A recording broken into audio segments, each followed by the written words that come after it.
Hey, ¿qué tal MMA fans? Bienvenidos de vuelta a Todo MMA Latinoamérica.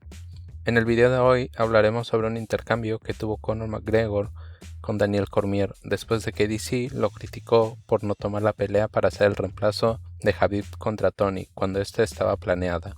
Además, Colby y Jorge están en pláticas para tomar lugar en diciembre.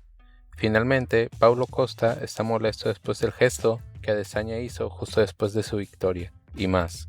Considera dejar un like al video y suscribirte al canal. Acaban de subir la videoconferencia de Khabib y Justin, así que espera videos subtitulados esta semana. Sin más que decir, comenzamos.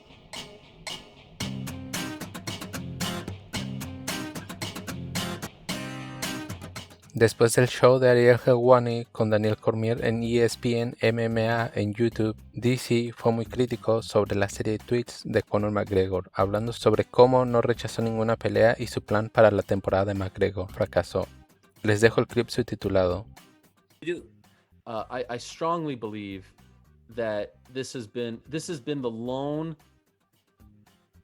cloud over the UFC's year. Like, they came back first, right? Of all the sports, they said they were going to come back. They came back. There haven't been any serious issues with COVID. Fight Island, they're on fire, like you said. The fights have been great. The pay-per-views have been great. There have been big shows, big headline events, all this stuff and more. The fact that you have had Conor fight for 40 seconds in 2020 to me is mind-boggling. Like, you have this guy who is like begging to be tagged in to literally fight Diego Sanchez. Like, forget about the actual matchup, the symbolism of him trying to beg to fight a Diego Sanchez, and you can't figure out how to make it happen, to me blows my mind. It absolutely blows my mind. How do you not figure this out? How do you not figure it out? What's this face you're making? I think so. You're actually exactly what I can't. Well, so you believe this? What? You believe this? Believe what? That Conor would fight Diego Sanchez? No, I'm just saying. Forget about the fact. So I get it, right? So it just showed it. No. Connor's trying to use a guy like you, which to prove, yeah, like I'm willing to fight anybody, right? We just talked about Diego being done, and the biggest star in the UFC history is saying he'll fight him. So if you say you'll fight Diego Sanchez, it's saying that I'll fight anybody. But the reality is Conor ain't fighting anybody. It has to be the right fight. Because I don't think so. If Conor was fighting anybody, right? Conor would have been, and again, it's like, I'm not trying to fight the opposite side of the argument with you. So please don't try to paint me up to this UFC or white knight. Using me. Listen, if Conor was willing to fight just anybody, he would have agreed to be the replacement guy for Khabib versus. That is such a joke. That is such a joke. If he was willing to fight anyone, right, he would agree to that. Why? Like, he would agree to that, and then you wouldn't agree to that. You wouldn't agree to that. You would be. What? Would you be the backup fighter to John Jones versus Dominic Reyes? No, you wouldn't. You would say, "I'm no backup fighter." Come on now, you would not agree to that. No. But you were supposed to fight Justin Gaethje on July 11th. Wait, but also, I'm not saying I'll fight anybody anytime. I'm saying I want the right fights, right? Like, I want to fight the guy when I get it scheduled and all that. Conor's saying it like he just wants to be in the octagon. And if he wants to just be in the octagon, let's get him in the octagon. That's all I'm saying. I'm not knocking Conor That's McGregor. all I'm saying too. I'm just saying, if Conor McGregor was willing to fight anybody, he would have said, okay. Because reality is, if at this point, if you're the backup or Khabib versus Ferguson gets scheduled, you're actually fighting? Like, it's a status thing. It's a status thing. Ferguson, if you're Khabib versus Ferguson and that's scheduled, and they say, hey, you're tagged as the next guy, they're not fighting. You're fighting one of those two guys, because one of them not making it to the fight, because it always happens.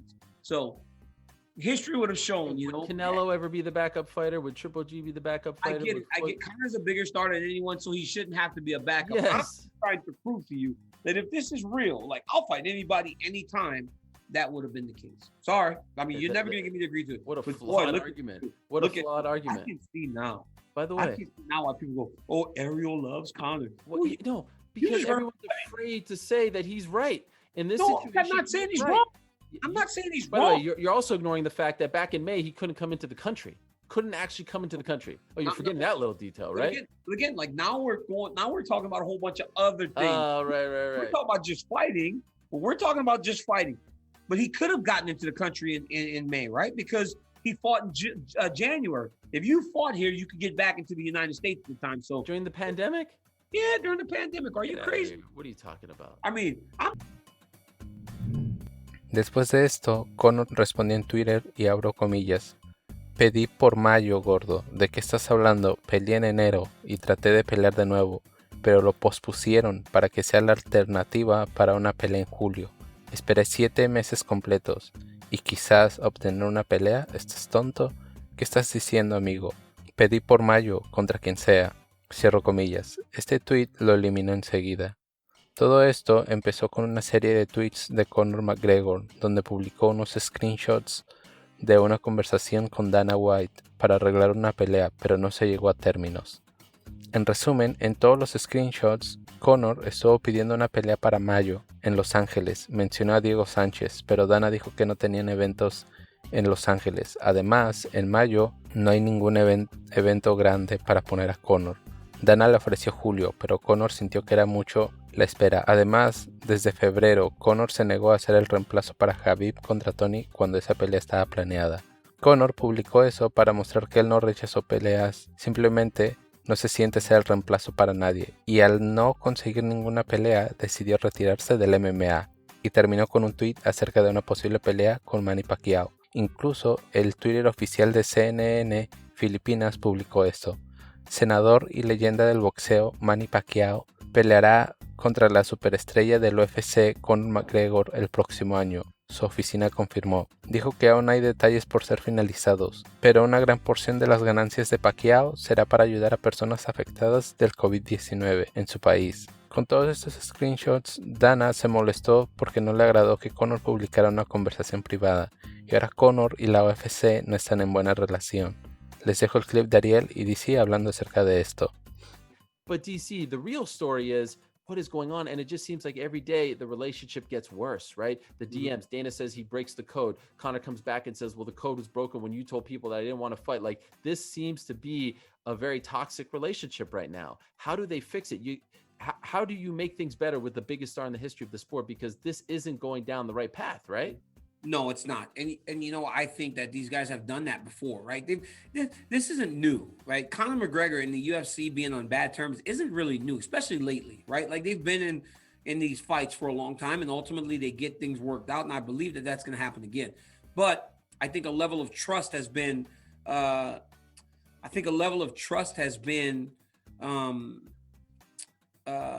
if they've been betrayed on both sides, right? Conor feels betrayed because he didn't get to fight in the way that he wanted. Dana and the UFC feel betrayed because Conor shared private messages. You know, I think that's where I think the issue is going to be. But I also believe that Dana and Conor usually can work things out. But if not, that's when Lorenzo will get and come and help, because Conor respects Lorenzo so much that he's always willing to listen. And I think that with Dana, Lorenzo, and Conor, when they're all together, they generally can get things worked out. And I think that's ultimately what's going to happen.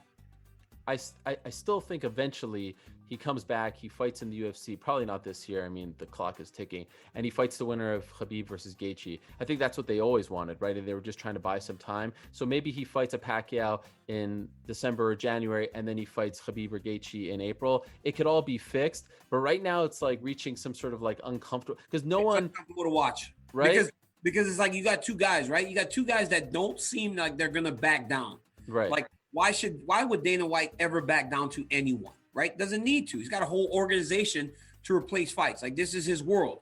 But why would Conor now? Dude's got a ton of money, got a very, he's got so much money from the boxing, from the fighting. He's also got a great product in Proper 12, right? So he's making money hand over fist himself. So he doesn't feel like he needs to back down, especially with all the opportunities he has outside of the octagon. So when you get two people like that, and they come to a crossroads, you don't understand how they're going to make it work. But ultimately, I do believe that cooler heads will prevail, and it'll work itself out. I really do.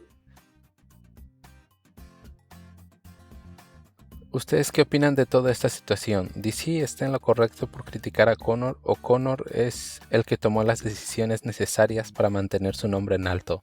Además, ¿estás interesado en una posible pelea de boxeo en contra del filipino Manny Pacquiao? Deja en los comentarios qué piensas sobre esto. En otra historia, Colby y Covington contra Jorge Masvidal al parecer están en pláticas, de acuerdo a Covington. Aquí les dejo el clip de Covington hablando en Newsmax. Great. All right, Colby, real quick, when's the next fight? What's next for you? It's looking like hopefully around December, and we're gonna settle a Miami beef. Who's gonna find out who's the king of the 305? Me, Colby Chaos Covington versus Jorge Gamebred Masvidal. And we're gonna settle inside that steel cage, and I'm gonna fight for the people that don't have a voice and fight for Donald Trump and keep doing what I do, baby. Win. I'm addicted to winning, just like the president. His drug of choice is winning, and that's my drug of choice. All right. Keep it up. Amazing energy. Amazing energy. Colby Covington, we appreciate it so much. Good luck, stay safe, and keep in touch. Esto puede ser solo una especulación de parte de Colby, pero si esto fuera cierto y se está planeando una pelea para diciembre, esto es gigante. Como sabrán, hay mucha historia entre Colby y Jorge. No solo eran compañeros de cuarto, sino mejores amigos, como Colby había mencionado antes. Además, eran compañeros de entreno en American Top Team. Pero todo el drama será en otro video si se confirmara la pelea. Colby está rankeado en el número 1 y Jorge en el número 4. ¿A quién tienes como ganador si esta pelea se llegara a concretar? Recuerda, tenemos un video donde hablo qué es siguiente para Colby Tyron después de su pelea en UFC Vegas 11. Y la mejor pelea para Colby era contra Jorge o esperar por la revancha contra el campeón Kamaru Usman. Dejaré el link en la esquina por si te interesa. Ya tenía esto semi-editado, pero agrego esto. En la entrevista de prensa, Dana White mencionó que estaba trabajando en Colby contra Jorge y al parecer están llegando a términos. Estaremos al pendiente y lo publicaremos enseguida si se llegara a confirmar. En notas más rápidas, Paulo Costa está molesto por lo que Adesanya hizo justo después de ganar en el UFC 253. Aquí les dejo el video y lo que Paulo dijo. I come here to talk about the action that human trash did. The human trash did after a fight. I didn't see when I was there on the cage, but I saw now. I disapprove 100%. And to me, this is mortal now. Nobody will stop me. Nobody can stop me. I am on hot of collision with you, Adesanya. I want my rematch. And you know I'm waiting for you. Something happened before the fight. I'm not excused here to my people, my fans, but I will be 100% to fight him and to make him pay. That's my words. Save my words. La pelea de Glover Teixeira contra Thiago Santos se está reprogramando para noviembre 7, después de que su pelea en septiembre 12 fue cancelada debido a que ambos peleadores dieron positivo por COVID. El ganador de esta pelea es más seguro ser el próximo contendiente para el título. La página de Twitter de UFC Europa confirmó la pelea entre Volkan Ozdemir contra Krylov como evento coestelar del UFC Fight Island 6 este 17 de octubre. Si sigues aquí, deja un like si aún no lo has hecho y considera suscribirte al canal para más contenido similar. He estado un poco atrasado con los videos, pero seguiremos poniéndote al día con lo más importante de cada semana. Acabo de subir el segundo episodio de The Aftermath, las secuelas, dejaré el link en la esquina. También acaban de subir la conferencia de prensa de Khabib contra Justin, así que espera varios videos subtitulados, así que está al pendiente del canal. Nos vemos en el próximo video.